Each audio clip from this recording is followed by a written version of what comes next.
अस्सलामुअलैकुम my YouTube family brothers and sisters. तो जी कैसे हैं सब। और जी रमज़ान शुरू होने वाला है, आज या कल पहला रोज़ा होगा। तो हमने थोड़ी सी लेनी थी ग्रॉसरी। हम जा रहे हैं ग्रॉसरी शॉप और आपको भी साथ लेके चल रहे हैं। तो देखते हैं आज क्या मिलता है। वैसे तो एक दो चीज़ें लेनी है, लेकिन जब हम फिनिश करते हैं और घर वापस आते हैं तो माशाल्लाह काफ़ी बैग्स होते हैं। उधर जाके फिर याद आता है अच्छा ये भी ले लो, 2 दिन बाद भी लेनी है ये चीज़, तो वो पहले से ले लो। ये देखो जी शॉपिंग, इस पे कपड़ों पे सेल लगी हुई है। ये F&F है, तो इसके तो मुझे कभी भी अच्छे नहीं लगे हैं।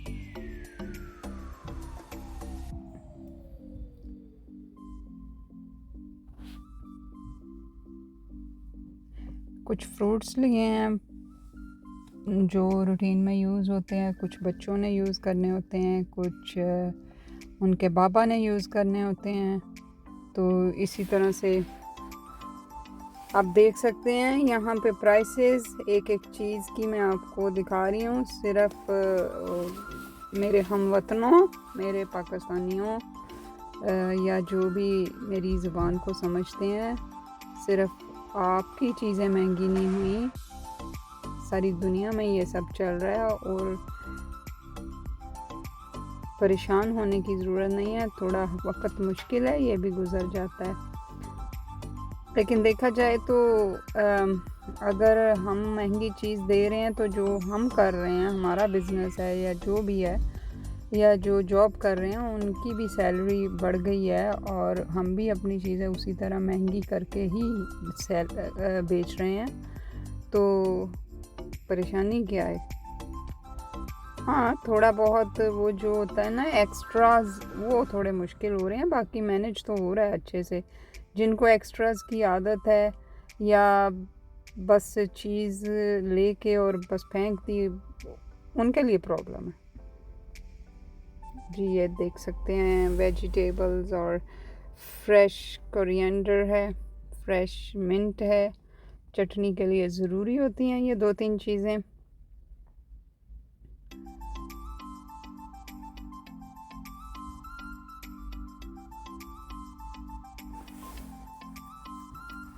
पहले मैं एशियन शॉप से ये चीज़ें लेती थी कि वो हमारे लोग हैं, वो हमारी नीड्स को समझते हैं कि हमें क्या चाहिए, क्या ज़रूरी है। तो हर चीज़ होती है, हर चीज़ होती है, बट एक तो वो इतनी साफ़ नहीं होती, दूसरी महंगी भी होती है, और जब वही चीज़ हम घर लेके आते हैं तो परेशानी होती है, दूसरे दिन ख़राब होनी शुरू हो जाती है। तो हमारी फैमिली छोटी है, तो मैं अब इधर जो बड़े स्टोर हैं गोरों के, इनसे ही ले लेती हूँ।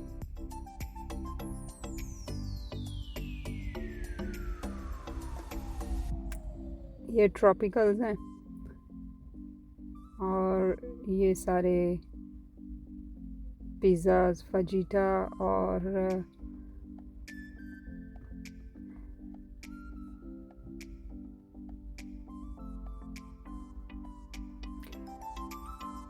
रमज़ान बड़े जोशो खरोश से शुरू होता है, बहुत मज़ा आता है, कुकिंग में भी मज़ा आ रहा होता है, इबादत में भी मज़ा आ रहा होता है। अच्छा ये देखो, ये देसी घी है जी, ये 1 kg का है और इसमें मैं इसकी प्राइस चेक करें, 15 पाउंड। और देसी हो, इसको मल्टीप्लाई करो अपनी करेंसी के साथ, तो आप लोग कहते हो महंगाई है। मैं पहले भी अपने एक व्लॉग में बताया था, साढ़े ते भाएन भी बाहर नहीं होंगे, हमने किसको कहना है कि थोड़ा टाइम टपा दो। तो एनीवे ये तो एक मजाक की बात थी। अल्लाह किसी को भी किसी का मोहताज ना करे, अल्हम्दुलिल्लाह सब अच्छे से हो जाता है, ये अल्लाह की खास करम नवाजी है। और लाइफ को आप जितना लिमिटेड और जितना सिंपल रखेंगे ना, आप सुकून में रहेंगे। हट जो बरांडा पानियाँ, हट जो नकलां करनियाँ, ठीक हो जाएगा सारा कुछ।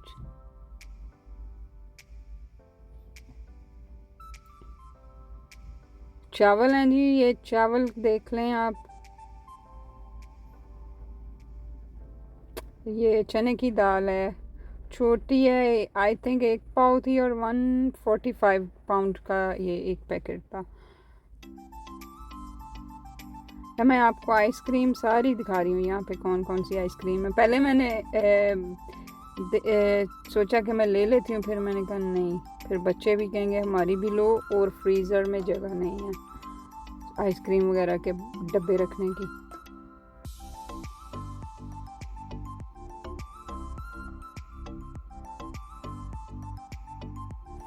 सारे फ्लेवर्स आपको मिल जाते हैं।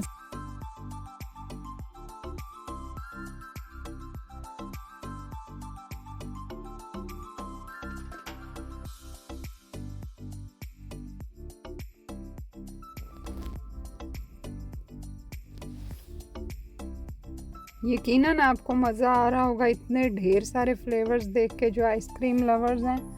और इसमें एक अच्छी बात ये भी है कि जो शुगर के मरीज़ हैं, डायबिटिक पर्सन है, उनको भी ये सहूलत मैसर है कि उनके लिए भी आइसक्रीम होती है, सॉल्टेड आइसक्रीम होती है। तो ये जी फ्रोज़न वो बेरीज़ हैं जिसमें हम स्मूदीज़ वगैरह बना सकते हैं या अपने आइसक्रीम में यूज़ कर सकते हैं। अच्छा, ये देखें, अखबार में इन्होंने दिखाई हुई है तस्वीर के इस तरह से आप कोन बना के खा सकते हैं, जबकि अखबार की जो इंक होती है न्यूज़पेपर की, उससे भी बीमारियां पैदा होती हैं। तो इस चीज़ को ख़त्म होना चाहिए। तो अब हम वापस जा रहे हैं घर की तरफ, और इंशाल्लाह घर पहुंच के फिर इबादत, और फिर उसके बाद सहरी वगैरह की तैयारी, और फिर पहला रोज़ा, आपका भी पहला रोज़ा और हमारा भी पहला रोज़ा।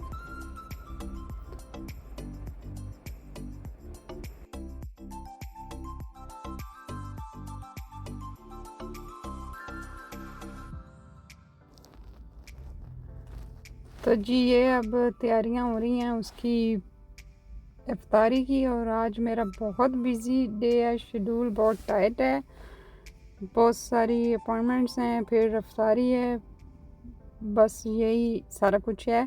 और ये रियल लाइफ है यूके की, यूरोप की, अमेरिका की औरत जहाँ पे भी है उसकी यही रियल लाइफ है।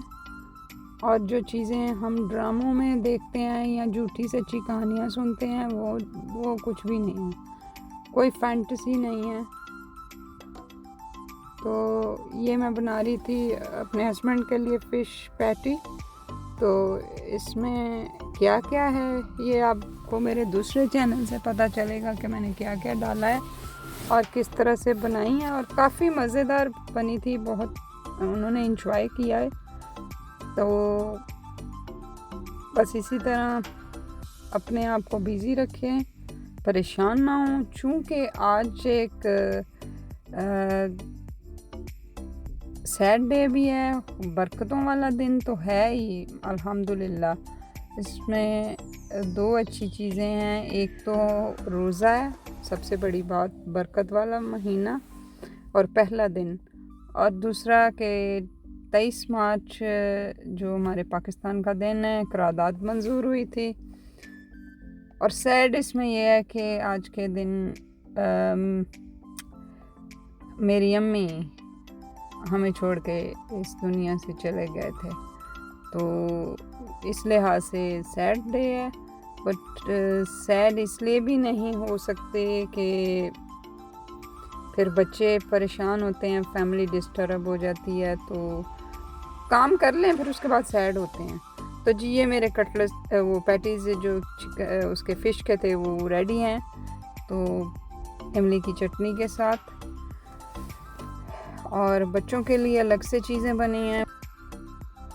तो जहाँ माएँ सिखाती हैं ना खाना बनाना, उठना बैठना बोलना, किस तरह ज़िंदगी के सारे तौर तरीके सिखाने की कोशिश कर रही होती हैं, माओं को एक चीज़ ज़रूर सिखानी चाहिए कि जब मैं ज़िंदा नहीं रहूँगी तो किस तरह सरवाइव करना है, किस तरह से रहना है। क्योंकि माँओं के बाद समझ ही नहीं आ रही होती किधर से हवाएं चल रही हैं, किधर से आंधी आ रही है, क्या हो रहा है। बस ज़िंदगी गुजर रही होती है। अब कोई खुशी है तो है, नहीं है तो नहीं है, कुछ समझ ही नहीं आ रही होती है।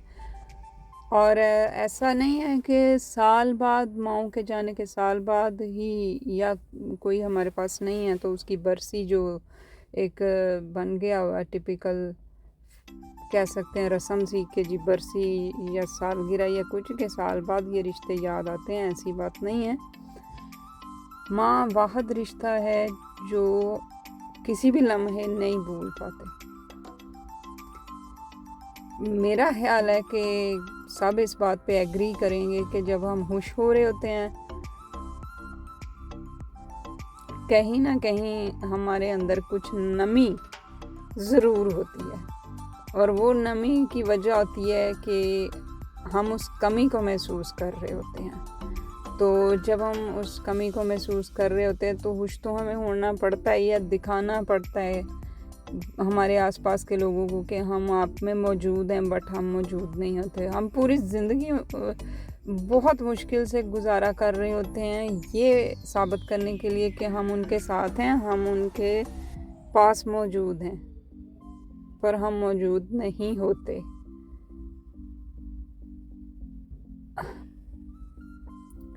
हमारी रूहें हमारी माँओं की रूहों के साथ प्रवास कर जाती हैं, बेटियों की रूहें।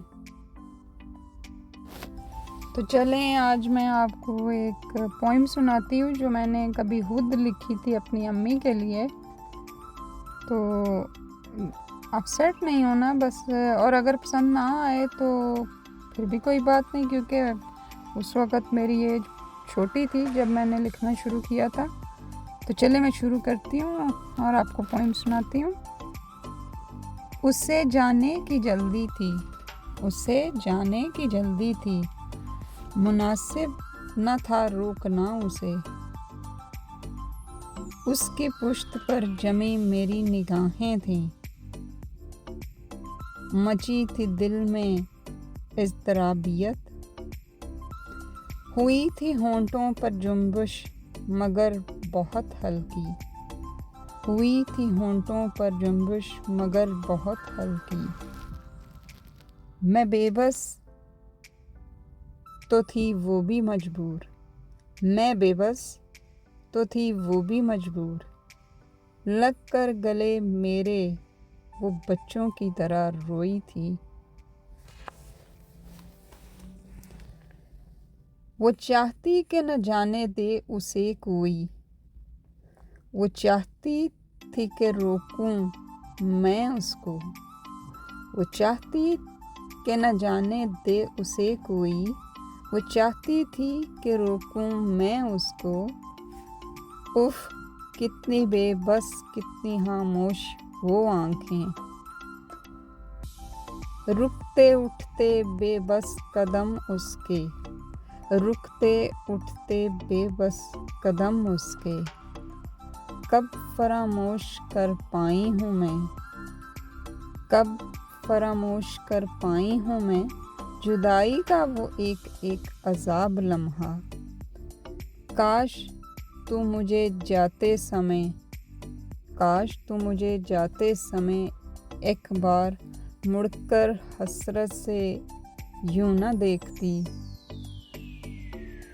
काश ए मेरी प्यारी माँ तू मेरे सीने से लगकर बच्चों जैसा न रोती। और अगर मैं ये जान जाती कि तू लौटकर कभी नहीं आएगी, या तेरी नज़र में छुपी, या तेरी नज़र में छुपी उस रोक लो इल्तिजा को, या तेरी नज़र में छुपी उस रोक लो इल्तिजा को मैं समझ पाती। तो वाकई ऐ मेरी माँ, प्यारी माँ,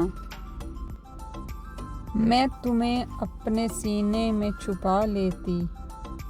माँ मैं तुम्हें अपना बच्चा बना लेती। और तेरी तरह अपने बच्चे की ढाल बन जाती। मगर मेरी माँ, मगर मेरे बच्चे, मैं तो खुद तेरा बच्चा थी, मैं तो खुद तेरा बच्चा थी।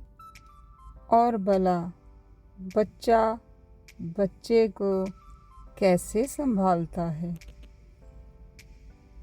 मैं तो खुद तेरा बच्चा थी, और भला बच्चा बच्चे को कैसे संभालता है। बता ना माँ,